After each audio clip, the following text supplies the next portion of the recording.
आज दो पॉजिटिव और अच्छी खबरें आप लोगों को देने के लिए मैं आया हूँ। एक तो वो जो मैं कई महीनों से, कई सालों से जिस प्रोजेक्ट के ऊपर काम कर रहा था, अब वो प्रोजेक्ट सफल होता हुआ नज़र आ रहा है। हम दिल्ली की सड़कों को बहुत सुंदर बनाना चाहते थे। इसके ऊपर मैं कई सालों से काम कर रहा हूँ, कई पायलट प्रोजेक्ट्स करवाए। उन सब का नतीजा ये है कि अब ये प्रोजेक्ट सिरे चढ़ता नज़र आ रहा है। इसके तहत दिल्ली के सबसे पहले हम 1400 किलोमीटर पीडब्ल्यूडी की जो सड़कें हैं, 45 फुट से चौड़ी जो सड़कें हैं, यानी कि 18 मीटर से ज़्यादा चौड़ी जो सड़कें हैं, वो 1400 किलोमीटर सड़कें हैं। ये 1400 किलोमीटर सड़कें पीडब्ल्यूडी के कंट्रोल में आती हैं, पीडब्ल्यूडी के जुरिस्डिक्शन में आती हैं। तो पीडब्ल्यूडी की सारी सड़कों को हम सुंदर बनाने जा रहे हैं, रिपेयर करने जा रहे हैं, ठीक करने जा रहे हैं। उस पर क्या क्या काम करने जा रहे हैं वो सब मैं अब आपको बताने जा रहा हूँ। इसमें जितने भी फुटपाथ हैं और जितने भी सेंट्रल वर्ज हैं, आप देखते होंगे कई जगह फुटपाथ के ऊपर एक वो निकला हुआ स्लैब निकला हुआ है, कहीं कर्ब स्टोन निकला हुआ है, टूटे पड़े हैं, सेंट्रल वर्ज टूटे पड़े हैं, पत्थर इधर उधर हुए पड़े हैं। ये सारे रिपेयर किए जाएंगे। मैं शब्द रिपेयर इसलिए कर रहा हूँ क्योंकि सरकारी पैसा लुटाने के लिए अभी तक देखा गया कि एक पत्थर टूटता है तो सारा फुटपाथ बदल देते हैं। हम ये नहीं करने जा रहे। जहाँ एक पत्थर टूटा है वो एक पत्थर को बदलेंगे, जहाँ 10 पत्थर टूटे हैं वह 10 पत्थर को बदलेंगे, रिप्लेस करेंगे पत्थरों को। लेकिन हम पूरे के पूरे पैसा बचाने के लिए सारा फुटपाथ नहीं बदलेंगे। सारे फुटपाथ रिपेयर किए जाएंगे, सेंट्रल वर्ज सारे रिपेयर किए जाएंगे, सारे मैन होल्स जो जो टूटे हुए हैं वो रिपेयर किए जाएंगे, जितने प्रीकास्ट स्लैब्स हैं वो टूटे हुए हैं वो रिप्लेस किए जाएंगे, साइनेजेस जितने हैं वो जहाँ जहाँ टूटे हैं वो सारे रिप्लेस किए जाएंगे, खंबे जो जो यहाँ पे सड़कों के ऊपर जो खंबे लगे हुए हैं बिजली के, वो जहाँ जहाँ टूटे हैं उनको ठीक किया जाएगा। जो बिजली काम नहीं कर रही खंभों पे, वो जो जो खराब है उसको ठीक किया जाएगा। जितने सबवेज हैं, सबवेज के अंदर जितनी रेलिंग्स हैं, जितनी लाइटें खराब हैं उनको रिपेयर किया जाएगा। जितने फुटओवर ब्रिजेस टूटे फूटे पड़े हैं उनको रिपेयर किया जाएगा। जितनी साइड में रेलिंग लगी हुई हैं सड़कों की वो टूटी हुई हैं उनको रिपेयर किया जाएगा। और जो स्ट्रीट फर्नीचर टूटा हुआ है उस सारे स्ट्रीट फर्नीचर को रिपेयर किया जाएगा। इसके अलावा जो सड़कें अब हैं उन सड़कों में जितने गड्ढे हैं उनको रिपेयर किया जाएगा। जहां सड़कें क्रैक हो गई हैं उनको रिपेयर किया जाएगा। एक बार इनको सबको रिपेयर करने के बाद इन सब चीज़ों को हम उम्मीद करते हैं जिस दिन वर्क ऑर्डर होगा, वर्क ऑर्डर हमें उम्मीद है कि 20 मार्च के आसपास वर्क ऑर्डर हो जाएगा और 1 अप्रैल से काम चालू हो जाएगा। उसके 6 महीने के अंदर हमें उम्मीद है ये सारा रिपेयर का काम हम कंप्लीट कर लेंगे। उसके बाद 10 साल का हम कॉन्ट्रैक्ट दे रहे हैं कि फिर जब भी कुछ टूटेगा वो तुरंत रिपेयर किया जाएगा। उसके लिए फिर नया कोई कॉन्ट्रैक्ट देने की जरूरत नहीं पड़ेगी, नया कोई वो देने की जरूरत। अगले 10 साल का कॉन्ट्रैक्ट दे रहे हैं कि फिर कोई भी ब्रिज पे कुछ टूटा, फुटपाथ पे कुछ एक पत्थर टूटा, कहीं कुछ टूटेगा, तुरंत 24 घंटे के अंदर उसको रिप्लेस किया जाएगा, उसको रिपेयर किया जाएगा, ताकि हमारी सड़कें हमेशा चमकती और सुंदर नजर आएं। 10 साल के लिए हम इसका रिपेयर का कॉन्ट्रैक्ट दे रहे हैं। उसी तरह से सड़कें अगर कहीं गड्ढा होगा उस गड्ढे को 24 घंटे के अंदर रिपेयर किया जाएगा। कहीं सड़क पे कोई क्रैक आएगा उस क्रैक को 24 घंटे के अंदर रिपेयर किया जाएगा। इन 10 साल के अंदर हर सड़क को 2 बार रीसर्फेसिंग की जाएगी। 5-5 साल के अंदर सड़क को रिपेयर करना होता है तो 2 बार इसकी रीसर्फेसिंग की जाएगी। और हम देखते हैं कि जितनी पेंटिंग है वो इतनी गंदी हो चुकी होती है, जो सेंटर की लाइन है, जेब्रा क्रॉसिंग है, फुटपाथ की जो पेंट है, तो हर 3-3 महीने के अंदर हमने कुछ किस्म की, जैसे जेब्रा क्रॉसिंग को हम 6-6 महीने में कर देंगे, लेकिन बीच वाली को 3-3 महीने में, कुछ पेंटिंग 3-3 महीने में की जाएगी और कुछ पेंटिंग 6-6 महीने में की जाएगी, ताकि साफ सुथरी सड़कें नज़र आएं। इसके बाद डेली हम लोग अपने फुटपाथ को, सड़कों को या तो डेली या हफ्ते में 3 बार वॉश किया जाएगा और मैकेनिकल स्वीपर से खूब सारी मशीनें हम लोग हायर कर रहे हैं। मैकेनिकल स्वीपिंग की जाएगी और सारी सड़कों को वॉश किया जाएगा और सड़कों के जितने दोनों तरफ पेड़ और पौधे हैं उन सारे पेड़ पौधों को धोया जाएगा, उनको भी धोया जाएगा। तो सड़कों को हफ्ते में 3 बार वॉश किया जाएगा, मैकेनिकल स्वीपिंग की जाएगी और फुटपाथ को डेली वॉश किया जाएगा, मैकेनिकल स्वीपिंग की जाएगी। डीप स्क्रबिंग की मशीनें लेके आ रहे हैं ताकि जितना उसमें जमा हुआ कचरा है सड़कों के ऊपर उसको भी हम खींच सके। तो डीप स्क्रबिंग की जाएगी। लिटर उठाने के लिए जो कूड़ा सड़कों पे फैला रहता है उसको पिकअप करने के लिए भी मशीनें लाई जा रही हैं। उन मशीनों से सारा मलबा साफ किया जाएगा और सारा लिटर साफ किया जाएगा। जितनी रेलिंग्स हैं सड़कों के दोनों तरफ उन सारी रेलिंग्स को साफ किया जाएगा, उनको धोया जाएगा पानी से। मैकेनिकल स्वीपिंग के लिए हम 100 से ज़्यादा मैकेनाइज्ड रोड स्वीपर्स हायर करने जा रहे हैं। 100 मैकेनाइज्ड रोड स्वीपर्स हायर करने से हमारा अनुमान यह है कि हर दूसरे या हर तीसरे दिन सड़क को साफ किया जा सकता है। 150 से ज़्यादा टैंकर्स और स्प्रिंकलर्स हायर किए जा रहे हैं।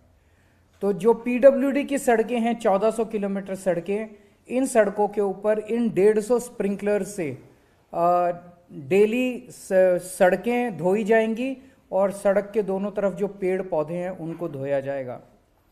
250 के करीब एंटी स्मॉग गन्स कम स्प्रिंकलर्स को हायर किया जा रहा है। हमारी दिल्ली में 250 वार्ड हैं, 250 मशीनें हायर की जा रही हैं, तो एक वार्ड में एक मशीन दे दी जाएगी। ये उन वार्ड्स के अंदर, जैसे मैंने कहा 150 मशीनें ऊपर हायर कर रहे हैं, वो पीडब्ल्यूडी की सड़कें। जो नॉन पीडब्ल्यूडी की सड़कें हैं, जो छोटी छोटी सड़कें हैं, उनके लिए हम 250 मशीनें हायर कर रहे हैं। वो उन छोटी सड़कों को धोएंगे और उनके दोनों तरफ जो पेड़ पौधे हैं उनको भी धोएंगे। ये भी 10 साल के लिए हम कॉन्ट्रैक्ट देने जा रहे हैं। 10 साल के लिए कंपनीज को धोने के लिए, फुटपाथ और सड़कें धोने के लिए, साफ करने के लिए, मैकेनिकल स्वीपिंग के लिए दिया जा रहा है। हमें उम्मीद है लगभग 10,000 किलोलीटर पानी डेली इसके लिए ज़रूरत पड़ेगी दिल्ली की सारी सड़कें और फुटपाथ धोने के लिए। जो जल बोर्ड का जो सीवेज ट्रीटमेंट प्लांट से जो पानी निकलता है, अभी हम उसको यमुना में बहा देते हैं, वो इसके धोने के, सड़कों को धोने के काम आ जाएगा। डेली बेसिस पे सड़कों के दोनों तरफ हम देखते हैं कि पोस्टर, बैनर उलट सुलट गंदी पड़ी हुई है दिल्ली, इसको डेली हटाया जाएगा। जहां भी कोई भी पोस्टर बैनर आएगा उसको डेली बेसिस पे उसको हटाया जाएगा। तीसरा, पेड़ पौधे खूब बड़े स्तर पे लगा रहे हैं। जो सेंट्रल वर्ज है, इन सारे सेंट्रल वर्ज पे और सड़क के दोनों ओर जितनी खाली जमीन है उसके ऊपर बहुत बड़े स्तर के ऊपर प्लांट्स लगाए जाएंगे और इसके लिए भी 10 साल का कॉन्ट्रैक्ट दिया जा रहा है। प्लांट्स लगाएंगे, उनको मेंटेन करेंगे, उनकी ट्रिमिंग करेंगे डेली, उनकी वॉशिंग करेंगे, उनको पानी देने का काम, उनको खाद देने का काम और अच्छी मिट्टी वहाँ पे डालने का काम, ताकि ये फलें फूलें। इसके लिए भी 10 साल का अलग से कॉन्ट्रैक्ट दिया जा रहा है। अगले 10 दिन के अंदर कैबिनेट से ये प्रपोजल, सारे के सारे प्रपोजल पास हो जाएंगे और 1 अप्रैल से मैं उम्मीद करता हूँ कि ये सारा काम दिल्ली में शुरू हो जाएगा। ये काम तब चलेगा जब इसकी मॉनिटरिंग सख्त होगी।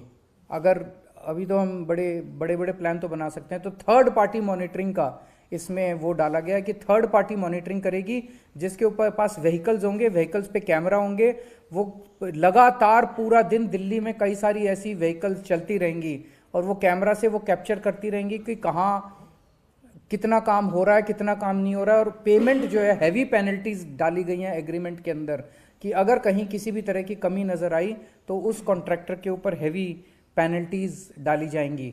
और ये सारा का सारा सिस्टम जो है वो डैशबोर्ड के ऊपर होगा, ताकि रिमोटली सारी इस चीज़ को मॉनिटर किया जा सके।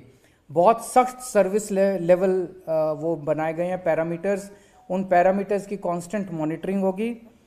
कंप्लेन सिस्टम में एक सेंट्रलाइज्ड कंप्लेन सिस्टम होगा। कोई भी नागरिक भी कंप्लेन कर सकता है अगर किसी भी तरह की कहीं गंदगी नज़र आती है, मिट्टी नज़र आती है, कहीं किसी भी तरह की गड्ढा नज़र आता है तो वो भी कर सकते हैं। और हमें उम्मीद है, हम चाहते हैं कि बेस्ट से बेस्ट कंपनीज इसके अंदर पार्टिसिपेट करें। इसमें खर्चा कितना आएगा? पहले साल में, चूँकि पहले साल के अंदर कई सारी मशीनें हायर वगैरह वो सब, उन सब मिला के हमें उम्मीद है लगभग 4,500 करोड़ रुपए पहले साल में लगेंगे। और उसके बाद रेकरिंग खर्चा जो होगा साल दर साल वो 2,000 करोड़ रुपए के करीब उम्मीद है कि खर्चा लगेगा। ये पहली चीज़ थी। दूसरी, दिल्ली के ट्रांसपोर्ट सेक्टर में अब बसें भी हमने काफ़ी खरीद ली हैं, मेट्रो भी अच्छी चल रही है।